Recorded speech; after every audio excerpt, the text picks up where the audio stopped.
오늘 본문은 로마서 13장 3절에서부터 7절까지의 본문 말씀입니다.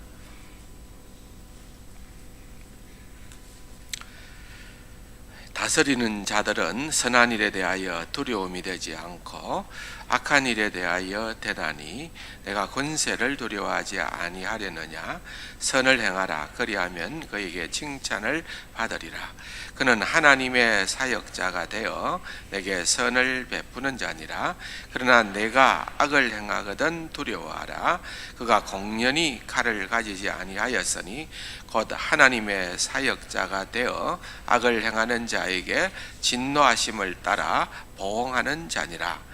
그러므로 복종하지 아니할 수 없으니 진노 때문에 할 것이 아니라 양심을 따라 할 것이라. 너희가 조세를 바치는 것도 이로 말미암음이라. 그들이 하나님의 일꾼이 되어 바로 이 일에 항상 힘쓰느니라. 모든 자에게 줄 것을 주되 조세를 받을 자에게 조세를 바치고 관세를 받을 자에게 관세를 바치고 두려워할 자를 두려워하며 존경할 자를 존경하라. 아멘. 가정의 달을 맞이하고 또 우리 어린이 주일 이어서 찬양을 또 우리 어린아이들이 와서 대표로 같이 하니까 훨씬 좋습니다. 은혜가 되고 감사합니다. 어제 제가 잠시 한번 들렀는데 이제 명곡교회 우리 이상영 목사님은 특별히 그 청소년 사역자거든요. 그래서 꿈을 먹고 살지요. 이렇게 해마다 이제 우리 아이들을 학교에서 학교를 빌려서 초대를 하고 이제 행사를 해요. 그래서 제가 잠시 한번 들렀는데 어제 아이들이 한 2만 명 다녀갔대요. 굉장하죠. 그래서 정말 그 아이들에게 어쨌든 이렇게 참 주님의 사랑을 전하고 준비를 많이 했어요. 그래서 CS 도움도 얻고 이렇게 해서 학교를 빌려서 그렇게 일들을 했는데 어제 어제 어린이날 앞두고 또 창원시내만 해도 한 8, 9군데인가 하여튼 이 정교조 쪽에서 이렇게 해서 행사들을 했대요. 그런데 그런 행사들도 많이 모였겠지만은 그 행사에는 특별히 요즘 우리가 관심을 갖고 기도하고 있는 그 인권조례, 경남 인권조례에 대해서 찬성하는 그런 어떤 사인을 받고 하는 그런 행사들을 했대요. 그래서 참 이게 어려운 숙제로구나.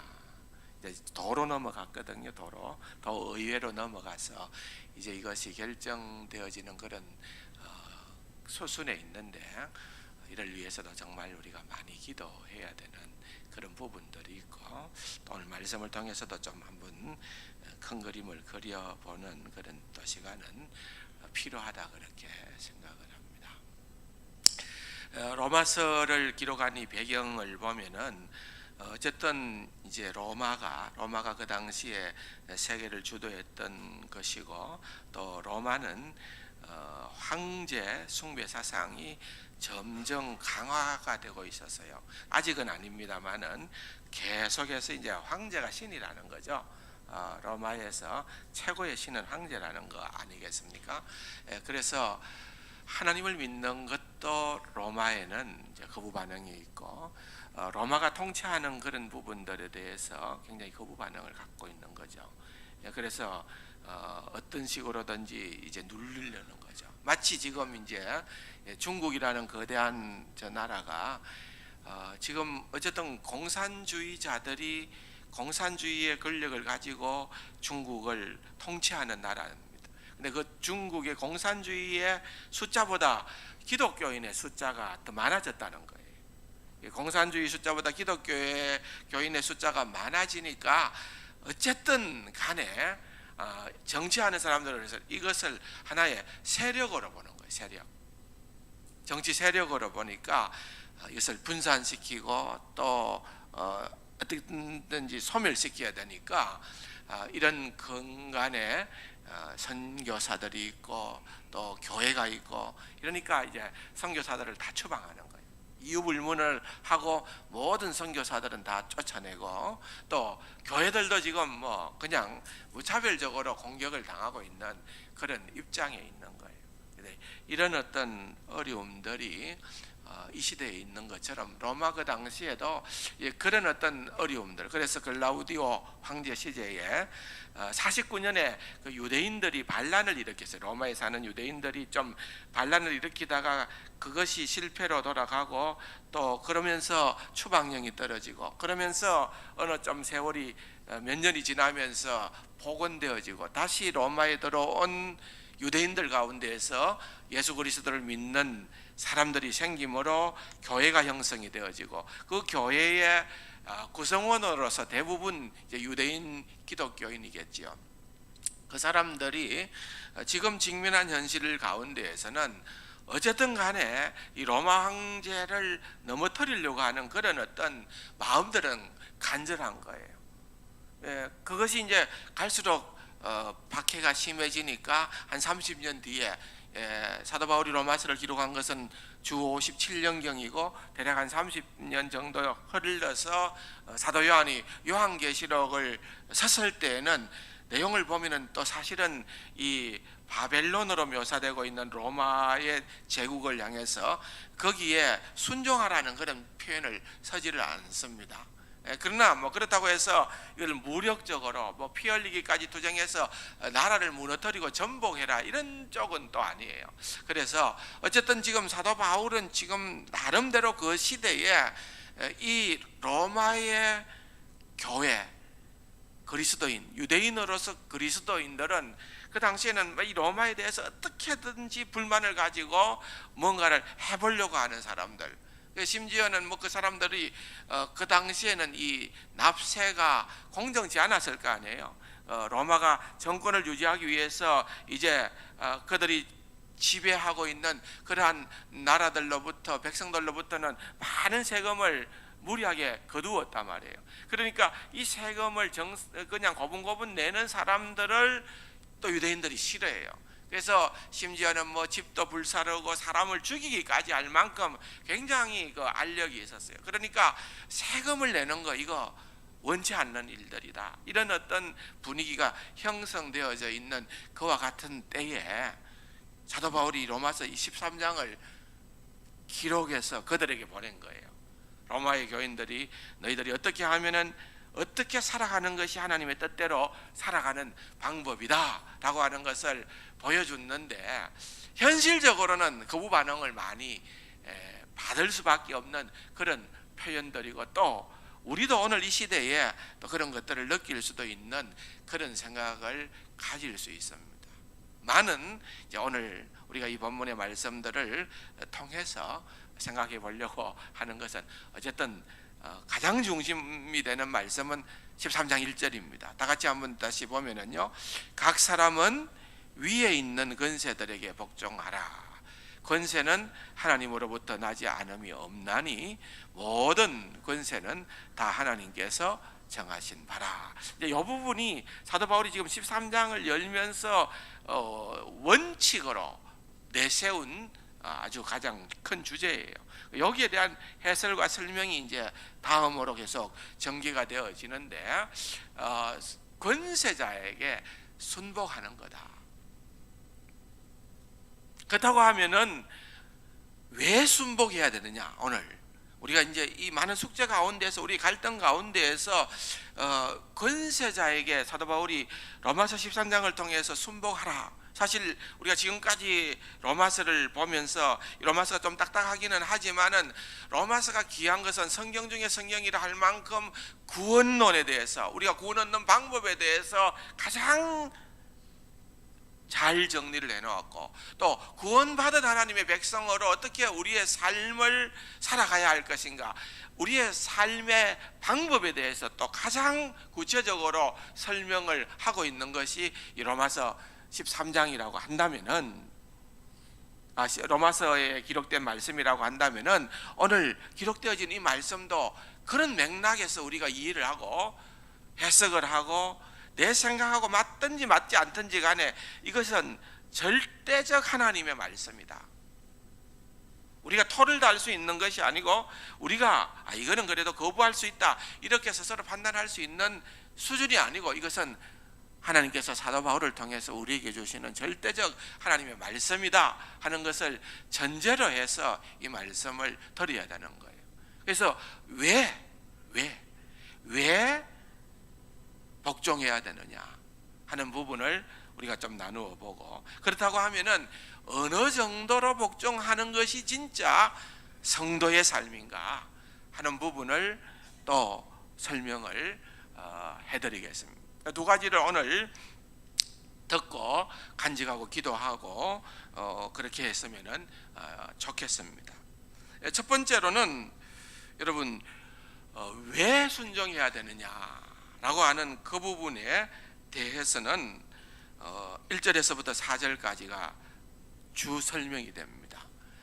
그런데 특별히 이제 우리가 보면은 4절에 세상의 권세자들에 대한 표현이 어떻게 등장을 하는가 하면은 그는 4절에 보면은 그는 하나님의 사역자가 되어 그랬습니다.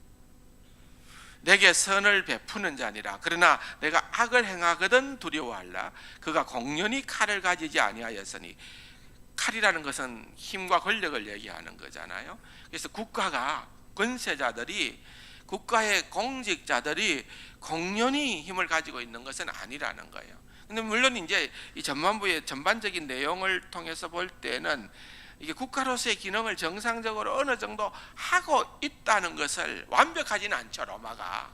그러나 국가적 기능을 어느 정도 제대로 수행을 한다. 왜냐하면은 무정부 상태로 한번 생각을 해보십시오. 만약에 무정부 상태로 내가 원하는 것을 내가 마음대로 할 수 있는 그런 세상이 왔다 하면은 사람들은 그것을 자유라고 생각하는지 모르지만은 대부분 방종입니다. 방종이에요. 그러니까 사회가 혼란스러워질 수밖에 없고 사회가 극도로 치안이 어려워지고 질서가 파괴되어지는 거예요.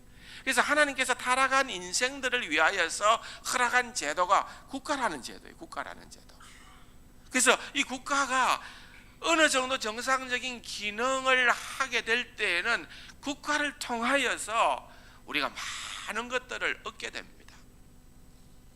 그러므로 그렇게 국가적으로 하나님께서 이 국가를 만들어 놓았다는 것을 염두에 둘 때에 이 국가적인 그런 권력자들에 대한 태도를 우리가 어떻게 가져야 되는가? 4절에 보니까 하나님의 사역자다. 옛날 성경에는 하나님의 사자다 그랬어요. 또 6절에도 보면은 조세를 바치는 것도 이로 말미암음인데 그들이 하나님의 일꾼이 되어 그랬습니다. 자, 그러면은 여기서 우리가 문제는 뭔가 하면은 이들이 예수를 믿은 사람이냐는 거예요. 로마의 권력자들이 그 당시 예수를 믿었을 것 같습니까? 로마의 황제가 그때 하나님을 경외하고 두려워하는 사람이었을 것 같습니까? 천만에요. 그들은 절대 그런 사람이 아닙니다. 그럴 수도 없는 그러한 사람입니다.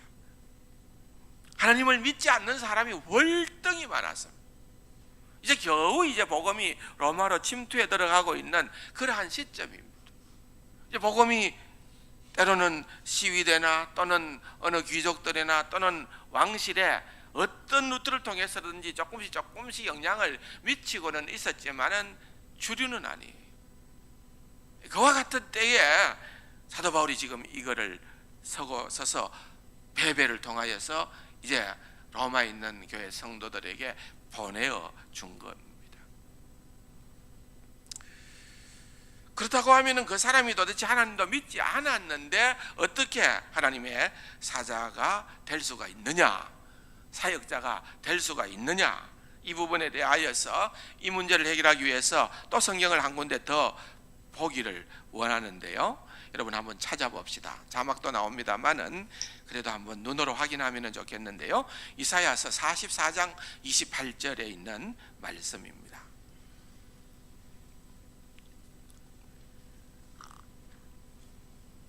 이사야서 44장 28절입니다. 제가 읽어드리겠습니다. 고레스에 대하여는 이러기를 내 목자라 그가 나의 모든 기쁨을 성취하리라 하며 그랬습니다. 자, 고레스는 우리가 잘 아는 것처럼 이방 왕입니다. 어느 나라의 왕입니까? 페르시아의 왕, 페르시아. 이제 지금은 이제 페르시아라는 제국이 없어졌지만은 지역적으로 볼 때 이 페르시아는 이란에 해당되는 거예요. 바벨론, 우리가 바벨로니아라고 하는 바벨론은 이라크에 해당되어지는 그런 꼭 지금의 그런 나라들은 아니지만 그보다는 월등히 큰 세계를 제패했던 제국들이지만은 이름하면은 그렇게 되는 거예요. 위치적으로 볼 때는 그런 거예요. 그래서 페르시아의 왕이었던 고레스가 하나님을 믿을 리가 만무하죠. 그런데 구약 성경은 묘사하기로 이사야서에서 28절에 고레스에 대하여 이르기를 그는 내 목자라. 하나님의 말씀입니다. 그는 내 목자라는 거예요. 하나님의 목자라는 겁니다.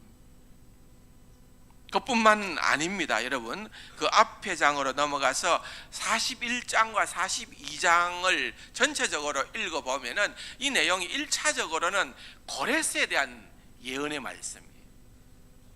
고레스에 대한 말씀이에요. 물론 여러분 42장 2절 보면은 내가 붙드는 나의 종 내 마음에 기뻐하는 자 곧 내가 택한 사람을 보라. 내가 나의 영을 그에게 주어선즉 그가 이방에 정의를 베풀리라. 궁극적으로는 우리가 이 메시지가 지금 우리 신약시대 우리에게 있어서는 메시아 예수 그리스도를 향한 메시지라는 것을 분명히 믿습니다.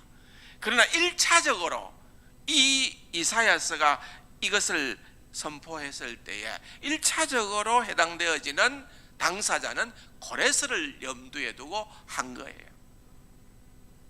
고레스입니다. 또 41장 2절에도 보면은 누가 동방에서 사람을 일깨워 공의로 그를 불러 자기 발 앞에 이르게 하였느냐. 열국을 그의 앞에 넘겨주며 그가 왕들을 다스리게 하며 그들이 그의 칼에 티끌 같게 그의 활에 불리는 촉에 같게 하매라고 하는 이 동방으로부터 사람을 일깨워 하나님께서 이 동방으로부터 사람을 일깨운 이 사람이 고레스를 얘기하는 고레스.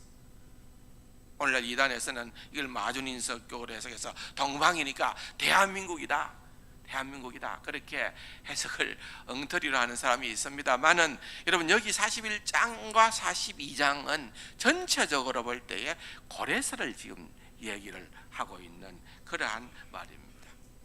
그렇다고 보면은 이 고레스가 이방인입니다.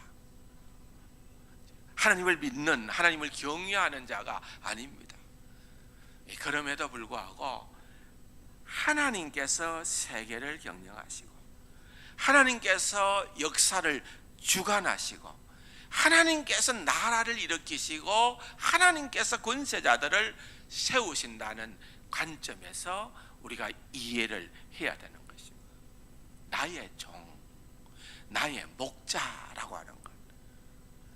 고레스가 믿음의 인물은 아니었지만은 하나님께서 그렇게 사용을 하신 것입니다.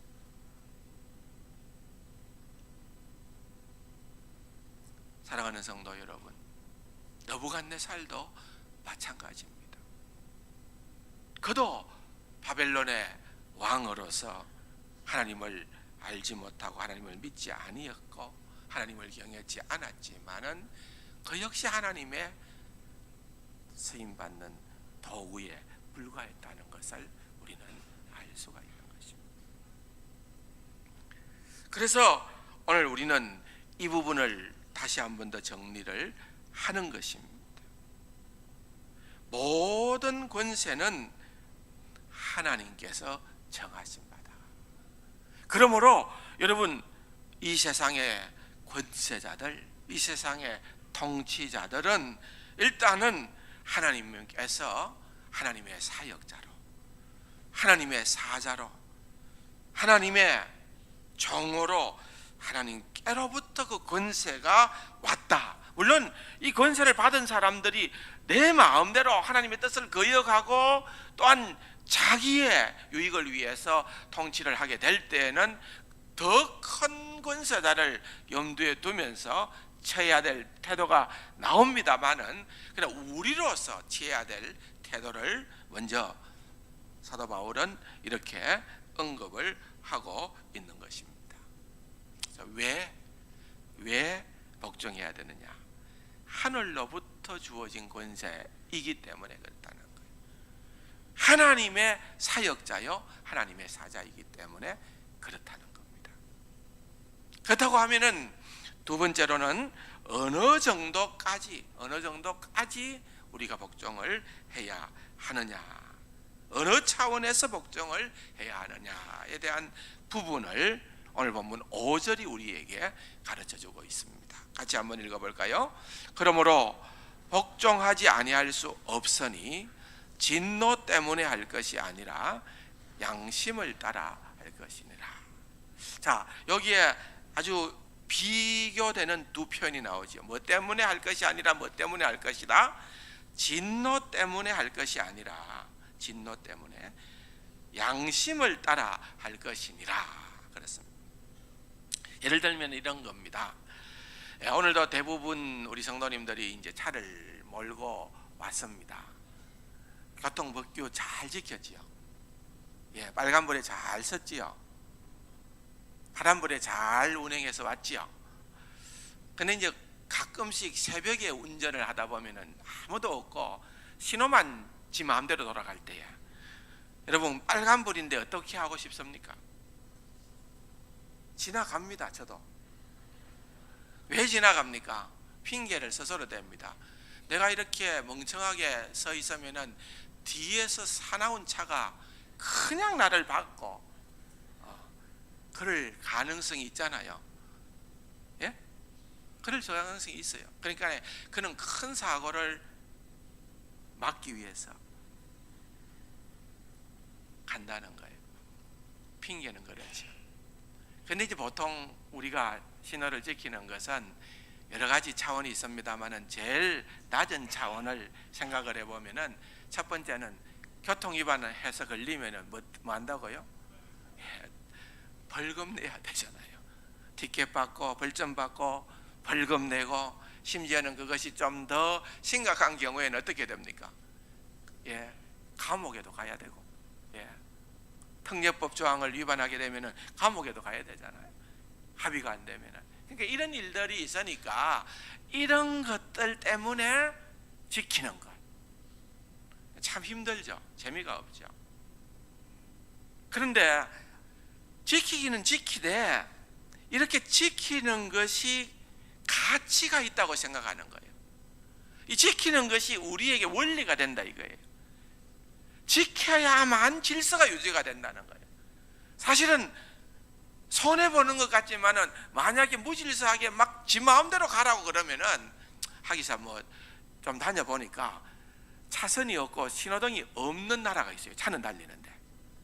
여러분 생각해 보셨습니까? 카트만두 같은 데 가면은요 신호등이 없고 차선이 없어요. 그러니까 뭐 오고 가는 게 제 마음대로예요. 근데 그러면은 아무런 차가 못 다닐 것 같은데도 그 나름대로 교통 질서가 있어요. 그래가지고는 알아서 가요. 알아서. 그런 데는 신호 만들어 놓으면 더 혼돈되는 거죠. 쉽지는 않아요. 그래 이제 나라마다 좀 특징이 있습니다만은, 그래 이제 어느 정도 질서를 갖추어진 그러한 곳에서는 여러분 이게 내게 유익하다는 거예요. 왜? 질서가 잡히고 제대로 되면은 뭔가 이것이 안정적이 되잖아요. 그렇게 하는 것이 내게 나쁘지 않고 손해보는 것이 아니다, 이렇게 지킬 만한 가치가 있다라고 생각을 하면서 지키면은 상위 개념이 되는 거예요. 여러분 보십시오. 하나님께서 이스라엘 백성들에게, 그러니까 모세 시대니까 적어도 지금부터는 3000년 전에 그 고대 시대에 하나님께서 모세를 통하여서 이스라엘 백성들에게 율법을 주셨어요. 율법을. 근데 그 주신 율법은 보면은 그 당시에 3000년 전에 고대 사회의 주변 국가들과 비교해 볼 때는 월등히 높은 그런 윤리적 기준을 가지고 도덕적 기준을 가지고 있기는 합니다만은, 그럼에도 불구하고 우리가 생각해 볼 수가 있는 것은 오늘 우리 시대에 요구하는 도덕적 윤리적 차원보다는 굉장히 낮은 거예요. 어떻게 알 수 있느냐? 여러분, 그 당시에 법을 주고 난 다음에 한 이야기는, 핵심은 여러분들도 다 좋아합니다만은, 누구든지 이 법을 잘 지켜 행하면, 순종하면은 더러워도 복을 받고 나가도 복을 받고, 이걸 잘 지켜서 행하지 아니하면 더러워도 저주를 받고 나가도 저주를 받는다. 쉽게 이해할 수 있도록 그렇게 주신 거예요. 그런데 우리는 이제 지금도 3000년이 지나서 지금도 보면은, 야, 참 하나님 복 주셔서 더러워도 복 받고 나가도 복 받게 해주시고, 다 그런 기도를 하는 경우들이 종종 있지 않습니까? 그런데 여러분, 하나님의 법을 지키는 것이 복 받기 위해서 지키라고 한다면은 우리의 수준이 굉장히 저차원적입니다. 여러분, 지금 하나님의 법대로 살고자 하는, 그리고 하늘 백성의 시민권자로 살고자 하는 그 동기가 단순하게 복받기 위해서 그렇게 살자고 생각하십니까? 그건 아니라는 거죠. 오늘 주일날 이렇게 왔습니다. 예배드립니다. 찬양대로 봉사합니다. 안내로 봉사합니다. 주차, 식당, 곳곳에서 주일학교 쉴 새 없이 돌아가면서 봉사하고 섬기는데, 그 섬김이 내가 복받기 위해서 섬긴다, 그것 때문에 교회 왔다. 오늘 나는 진짜로 오늘 영별인데 주일날 교회 안 가고 내가 놀러 갔다가는 하나님께서 이놈 자식 봐라, 한 방 먹어라, 교통사고 딱 줄 것 같으니까, 그러면은 내가 벌 받을까 봐 그게 두려워서 일단은 예배 보고 가겠다. 그렇게 여러분 여기에 나왔습니까? 아니라는 거죠. 아니라는 거죠. 복 받기 위해서, 벌을 명기 위해서 우리가 룰을 따르는 것이 아니라는 거예요. 마찬가지입니다. 우리가 권세, 세상 권세, 세상 법을 생각을 할 때에 그것을 지키고자 하는 태도가, 여러분, 그거 안 지키면은 내가 손해 보니까, 그거 안 지키면은 내가 벌 받으니까, 그것 때문에 지킨다고 한다면은 여러분 얼마나 불행하냐, 그것입니다. 그래서 5절에 보면은 너희가 복종하지 아니할 수 없으니 진노 때문에, 그거 안 지키면 형벌 받는다는 것, 그것 때문에 지키는 것이 아니요, 우리의 수준은, 우리의 차원은 뭐냐? 양심을 따라 한다는 거예요. 양심을 따라 한다는 거예요. 수준이 훨씬 다릅니다. 수준이 훨씬 높습니다. 여러분, 우리가 모든 삶을 살아가는 이 삶의 기준은 신앙 양심이라는 것이 있습니다. 우리가 하나님의 백성이기 때문에 양심의 차원에서, 신앙 양심의 차원에서 법을 지킨다는 것입니다. 훨씬 차원이 있는 고상한 수준의 삶을 주님께서 우리에게 요구하고 있다는 것입니다. 어느 정도냐? 여러분, 한번 성경을 하나만 더 찾아보겠습니다. 디모데전서 3장 9절의 말씀입니다. 디모데전서 3장 9절입니다. 같이 한번 읽어볼까요? 깨끗한 양심에 믿음의 비밀을 가진 자라야 한다. 누가요? 누가? 이 3장에 보면은 감독과 집사를 세우는 일에 자격에 대한 얘기를 합니다. 그런데 특별히 8절에 보면은 이와 같이 집사들도, 집사에 대한, 집사를 세울 때 어떤 사람을 세우는 것이 좋겠느냐, 이렇게 하면서 깨끗한 양심에 믿음의 비밀을 가진 자를 세워야 된다. 여러분, 이 말이 무슨 말일까요? 여러분, 우리 믿는 사람들은 일단은 믿음의 비밀을 가진 사람이라고 볼 수가 있겠지요. 믿음이 좋다. 교회 안에서 믿음이 없는 사람을 뭐 그 사람의 신분 보고 위치 보고 사회적 뭘 보고 또는 뭐 인물 보고 뭐 그런 것 보고 우리가 집사로 세우지는 못하잖아요. 가장 기준이 되는 것은 믿음의 비밀을 가진 자를 세우는데, 그 믿음의 비밀을 가진 그것만 봐서는 안 된다는 거예요. 더 크게 신앙의 이 양심 안에서 선한 양심 안에서 믿음의 비밀을 가진 자이어야 한다는 거죠. 여러분, 이게 굉장히 오늘 우리 시대에 중요하다는 거죠. 왜냐하면은 참 우리가 안타깝고도 부끄럽기도 하고 죄송한 게 뭡니까? 오늘 이 나라에 수많은 그런 어떤 대형 사고나 악재들이 일어날 때마다 여러분 나중에 보면은 겁이 나요. 뭐라고 반드시 나옵니까? 그 주인공이 뭐 교회의 직분자더라, 그런 엄청난 일을 저지른 사람이 아무 교회 어떤 사람이더라, 이런 식으로 나온다는 거예요. 어떻게 믿음은 그것도 참 좋은 믿음이라고는 볼 수는 없겠지만 사람이 판단할 수가 없으니까, 교회 안에서는 그것밖에 볼 수가 없으니까 믿음이 좋구나, 열심히 있구나 뽑아 놓은 거예요. 그런데 그분이 세상 속에서는 이것처럼 깨끗한 양심을 가지고 살아가야 되는 거예요. 선한 동기가 너무 중요하다는 거예요. 이게 안 되니까 세상 가운데에서 그리스도인들이 재구시를 하지 못하는 거예요. 저는 뭐 인터뷰를 안 봐서 모릅니다만은 요 근래 이 연예인들 마약 사건인가 이게 일어났는데, 그 가운데 그 한 젊은이가 나는 억울하다, 나는 해당 사항이 없다. 그런데 그 사람이 변명하면서 하는 이야기가 나는 기독교인이다. 네.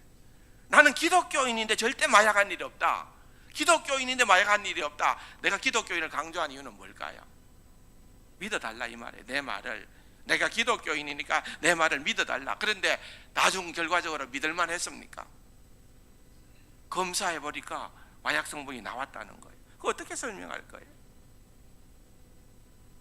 그러니까 이게 깨끗한 양심이어야 되는데, 나는 기독교인이다, 나는 양심 따라 한다 하는데, 여러분 세상이 많이 참 사실은 좋아졌죠. 수십 년 전에는 뭐 이 나라의 공직자들을 누가 인사청문회 같은 거 했습니까? 없었잖아요. 근데 그나마 인사청문회라도 하는 거 대단한 일인데, 또 뭐 지금 보니까 청문회 하나 뭐 관계없이 뭐 임명을 하니까 그것도 문제인데, 하여튼 인사청문회 같은 데 다 나오잖아요. 근데 처음에는 대부분 어떻게 얘기합니까? 나는 나의 양심을 비추을 때에 부끄러움이 한 점 없다. 그럼 당신 이거 왜 했느냐 질문을 하면은 잘 모르겠는데요, 기억이 안 납니다. 이게 내가 볼 때는 다 깨끗한 양심이 아니에요. 깨끗한 양심이 아니에요. 보통 우리가 좀 마음 비우면 좋겠다 그런 얘기를 하잖아요. 모든 종교에서 다 이런 얘기를 합니다. 욕심을 좀 버리라는 거예요. 마음을 비우라는 거예요. 성경에도 보면 빌립보서에 우리 주님께서 자기를 비워 종의 형체를 띠고 이 땅에 내려왔다. 사람이 되어서 이 땅에 내려온 것, 성육신한 그것이 바로 어떤 의미에서는 마음을 비운 것이다. 그렇게 말씀을 하고 있습니다. 그런데 중요한 것은 그 마음을 비웠다는 것이 그냥 내가 원하는 대로, 내가 하고 싶은 대로 하는 것이 아니고 철두철미 하나님의 뜻대로 살겠다는 고백이어야 되는 거예요. 그러려면은 별 수가 없습니다. 별 수가 없어요. 두 가지가 병행되어야 되는데, 하나는 우리가 그리스도의 보혈로 씻음 받아야만 됩니다. 그리스도의 보혈로 씻음 받는 것 외에는 다른 방법이 없습니다. 십자가 외에는 다른 방법이 없다니까요. 그런데 더 중요한 두 번째 단계가 있는데 그것은 무엇인가 하면은 우리가 날마다 매일매일의 삶을 성령의 이끄심, 성령의 소욕을 따라서 살도록 우리가 노력을 해야 된다는 것입니다. 거기에 순종해야 된다는 겁니다. 우리가 때때로 실수도 하고 때때로 거절도 당하고 거절도 하고 그럴 수도 있으나 여러분, 그때마다 우리는 회개하고 또다시 성령님께 순종하고 성령님께 의지하고 그러한 삶을 반복하고 반복하면서 점점 주님을 닮아간다. 그게 성화라는 거예요. 성화. 여러분, 우리가 구원이라고 하는 것을, 내가 구원받았다는 것은 죄의 형벌로부터, 사망의 권세로부터 우리가 구원받은 것을 의미하는 것만 아닙니다. 우리가 구원받았다라고 하는 것은 죄의 영향력, 죄의 지배력, 죄의 세력으로부터도 구원을 받는다는 것을 의미하는 것입니다. 그러므로 내가 죄 형벌로부터 이미 구원받았어요. 이거는. 그러나 그 다음에 여전히 제가 가지고 있는 그 영향력, 그 영향력을, 지배력으로부터 우리가 점점 벗어나는 것. 그래야만 하나님의 뜻대로 살 수 있으니까. 그렇게 벗어나는 그 작업을 성화의 과정이라고 그렇게 얘기를 하는 것입니다. 그러면 어떻게 우리가 보혈로 씻음 받고 이렇게 성령의 소욕대로의 삶을 살아갈 수 있을까? 여러분, 제가 감히 부탁을 드릴 수 있는 것은, 그것은 한번 따라 합시다.